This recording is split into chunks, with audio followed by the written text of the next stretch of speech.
Hello my dear students, आज हम लोग पढ़ेंगे इकोनॉमिक्स में मनी एंड क्रेडिट के बारे में। सबसे पहले समझते हैं कि मनी होती क्या चीज़ है। तो मनी एक प्रकार की करेंसी होती है जो कि मीडियम ऑफ एक्सचेंज के रूप में इस्तेमाल की जाती है, जिससे हम लोग कोई सामान, गुड्स या सर्विसेज को खरीद सकते हैं। पहले जो व्यवस्था होती थी उसको बार्टर सिस्टम कहा जाता था।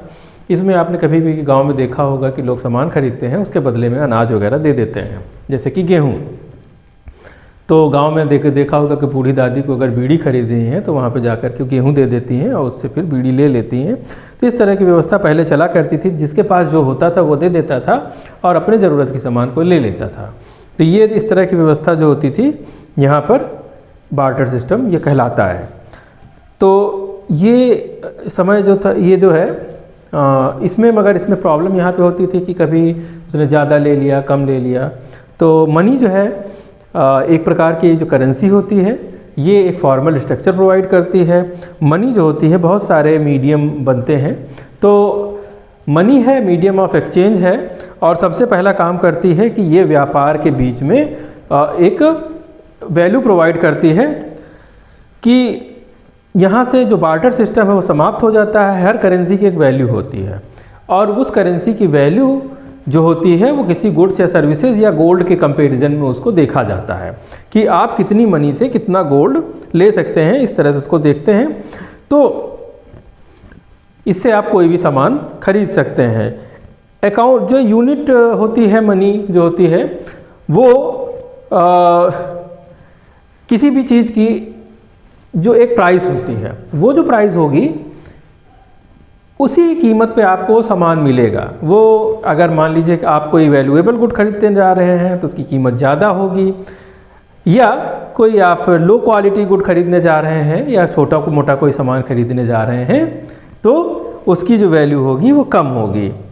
तो इसके बाद यहाँ पर जो वैल्यू होती है इसको हम लोग जो है जमा करके भी रख सकते हैं। तो जब हम लोग इसको अपने भविष्य के लिए जमा करके रखते हैं तो इसको सेविंग्स कहा जाता है। अब जो पेमेंट होता है ये कई प्रकार के हो सकते हैं। कभी कभी हम लोग जो सामान होता है वो खरीद लेते हैं कैश दे करके। वहीं पर कुछ लोग जो होते हैं वो किस्तों पर सामान खरीदते हैं। वो मकान हो सकता है या छोटी मोटी चीज़ें भी हो सकती हैं जिनको कि किस्तों पे खरीदा जाता है। तो ये फ्यूचर पेमेंट हो गया उस प्रकार से। तो मनी जो होती है वो कई प्रकार की होती है। मनी जो होती है करेंसी के फॉर्म में है। करेंसी का फॉर्म का मतलब हुआ कि हमारे पास सिक्के हैं, हमारे पास नोट्स हैं। ये जो सिक्के और नोट्स होते हैं रिजर्व बैंक ऑफ इंडिया इनको जारी करता है और ये लीगल टेंडर कहलाते हैं। मतलब कि अगर आप करेंसी देंगे तो उतनी वैल्यू का आपको सामान मिलना चाहिए। इसके बाद जो आपका मनी है वो बैंक में डिपॉजिट है, आपने पैसा जो है जमा किया हुआ है। सेविंग अकाउंट हो सकते हैं, करंट अकाउंट हो सकते हैं। इन पैसे को आप ज़रूरत पड़ने पर निकाल भी सकते हैं। ये पैसा आप चेक से निकाल सकते हैं, एटीएम से निकाल सकते हैं, यूपीआई पेमेंट, ऑनलाइन पेमेंट से निकाल सकते हैं, क्योंकि ये आपका पैसा है तो आप जैसे चाहें उसको खर्च कर सकते हैं।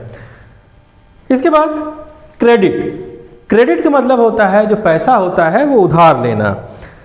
तो इसमें हम लोग एक एग्रीमेंट होता है जो कि हमको जो प्रोवाइड करता है वो बैंक हो सकती है या हम किसी से उधार लेते हैं तो वहाँ पर प्रॉमिस करते हैं कि हम आपको इसके बदले में इतना पैसा हम आपको बाद में लौटा लेंगे। उसके ऊपर कुछ ब्याज दर बैंक ले सकता है या कोई व्यक्ति साहूकार है या किसी व्यक्ति से आपने लिया है तो वो इंटरेस्ट भी ले सकता है, या किसी दोस्त वगैरह से लिया है तो हो सकता है वो आपसे इंटरेस्ट ना ले। तो टर्म्स ऑफ क्रेडिट इसमें जो होते हैं बहुत से, जो जब कोई लोन लिया जाता है, क्रेडिट पे लिया जाता है तो उसमें एक इंटरेस्ट रेट लगाया जाता है। लोन के साथ साथ एक्स्ट्रा पैसा कुछ दिया जाता है। कोलेट्रल एक शब्द होता है। कोलेट्रल का मतलब होता है कि जब आप कोई लोन लेते हैं तो उसके सापेक्ष, उसके बदले में कोई चीज़ आपको रखनी पड़ती है, जिससे इन केस अगर आप लोन नहीं चुका पाएंगे तो वो उस चीज़ को ले सकता है। इसमें एक टाइम पीरियड होता है, कितने टाइम पीरियड में आप जो है लोन को अदा करेंगे, कितना आप चुकता करेंगे उसको। और इसमें मोड ऑफ पेमेंट जो होता है किस्तों में हो सकता है, मंथली किस्त हो सकती है, वीकली हो सकती है और ईयरली हो सकती है। तो कोलेट्रल जो हो सकता है, जो कोलेट्रल हैं वो आपकी ज़मीन, घर, आपका गोल्ड, जानवर, ये सारी चीज़ें जो होती हैं कोलेट्रल होती हैं जो कि जमा होती हैं, जिसको जमानत बोलते हैं। तो इसमें जो कई प्रकार के सोर्स होते हैं, जो क्रेडिट होता है फॉर्मल सोर्स हो सकता है, क्रेडिट जो होता है इनफॉर्मल सोर्स से भी हो सकता है। तो जब हम लोग फॉर्मल सोर्स से ले जाते हैं तो कॉमर्शियल बैंक होते हैं बहुत सारे, जो हमें बहुत ज़्यादा पैसा जब कॉमर्शियल लेवल पे इस्तेमाल करना होता है, ज़्यादा पैसे की ज़रूरत होती है तो कॉमर्शियल बैंक का इस्तेमाल किया जाता है। वहीं पे कोऑपरेटिव बैंक्स होती हैं और रीजनल रूरल बैंक जो आरआरबी होती हैं, ये भी होती हैं, ग्रामीण इलाकों में काम करती हैं, छोटे मोटे लोन ये भी देने का काम करती हैं। यहाँ पर इनका जो फीचर होता है, इनका जो रेट ऑफ इंटरेस्ट होता है वो कम होता है, फिक्स्ड होता है और सेफ होता है बारोवर के लिए। वहीं पर जो इनफॉर्मल क्रेडिट है वो आप मनी लेंडर से, साहूकार से ले सकते हैं, व्यापारी से ले सकते हैं, किसी एम्प्लॉयर से ले सकते हैं, रिलेटिव या फ्रेंड से ले सकते हैं। इसमें क्या होगा कि इसमें जो इंटरेस्ट रेट हो सकता है, अगर आपने साहूकार से लिया है तो हो सकता है कि बहुत ज़्यादा वो आपसे इसका ब्याज वसूले, वो मंथली ब्याज वसूलेगा, जबकि बैंक जो होती है वो ईयरली ब्याज को चार्ज करती है। इसका कोई फिक्स रूल नहीं है। दूसरी बात है कि लोन में आपका एक्सप्लॉयटेशन भी किया जा सकता है, शोषण किया जा सकता है, बहुत ज़्यादा पैसा भी चार्ज किया जा सकता है। अगर ग्रामीण इलाकों की बात करें तो वहाँ पर जो क्रेडिट होता है वो कई जो खेती के काम होते हैं उनके लिए, सीड खरीदने के लिए, फर्टिलाइज़र, टूल, ये सारी चीज़ें खरीदने के लिए इस्तेमाल किया जाता है। वहीं पर अगर कोई बीमार हो गया, मेडिकल इमरजेंसी हो गई, वहाँ पर यूज़ किया जाता है। अब यहाँ पर क्या होगा कि इनको जो है मजबूरी में मनी लेंडर, कोई साहूकार जो होगा उसके पास जाना पड़ता है, और आगे जो होता है इनको अगर वो उसको रीपे करने में फेल हो जाएंगे तो वो उसकी जो है जो कोलेटरल होगी उसको जब्त कर लेगा। इनका जो इंटरेस्ट रेट होता है वो बहुत ज़्यादा होता है, मंथली होता है। यहीं पर जो बैंक जो होते हैं उनका जो एक रोल होता है क्रेडिट क्रिएशन में, कि बैंक जो होते हैं प्रमोट करते हैं क्रेडिट लिए जाने में। तो बैंक जो होता है डिपॉजिट करता है लोगों से, पहले पैसा, लोगों से जो पैसा जमा करता है वो कैश रिजर्व की तरह अपने पास रखता है, और इसी पैसे को जो होता है वो मनी की तरह, वो लोन की तरह लोगों को प्रोवाइड करता है, उसके ऊपर इंटरेस्ट कमाता है और फिर जिससे बैंक को फ़ायदा होता है। इसके बाद एक शब्द है जिसको बोलते हैं एसएचजी, सेल्फ हेल्प ग्रुप। तो ये जो कॉन्सेप्ट था इसमें ये जो है मोहम्मद यूनुस खान, जिनके बारे में आप जानते हैं कि बांग्लादेश में आजकल बहुत उथल पुथल चल रही है, इसके जो प्रणेता थे वो यही थे।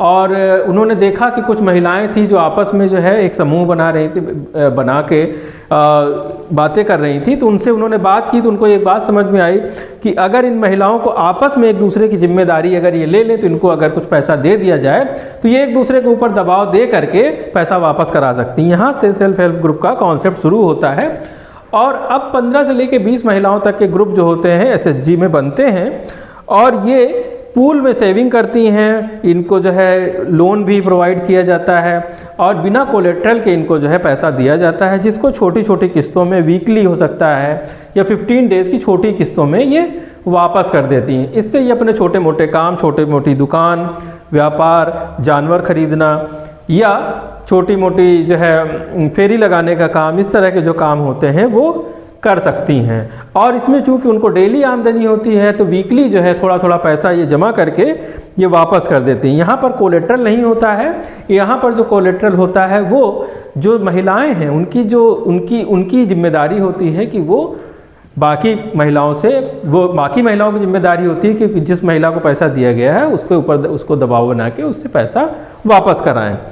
तो इस प्रकार से जो क्रेडिट होता है वो बहुत ज़्यादा ज़रूरी होता है। इसकी ज़रूरत जो होती है कभी ज़्यादातर कभी कभी हो जाती है।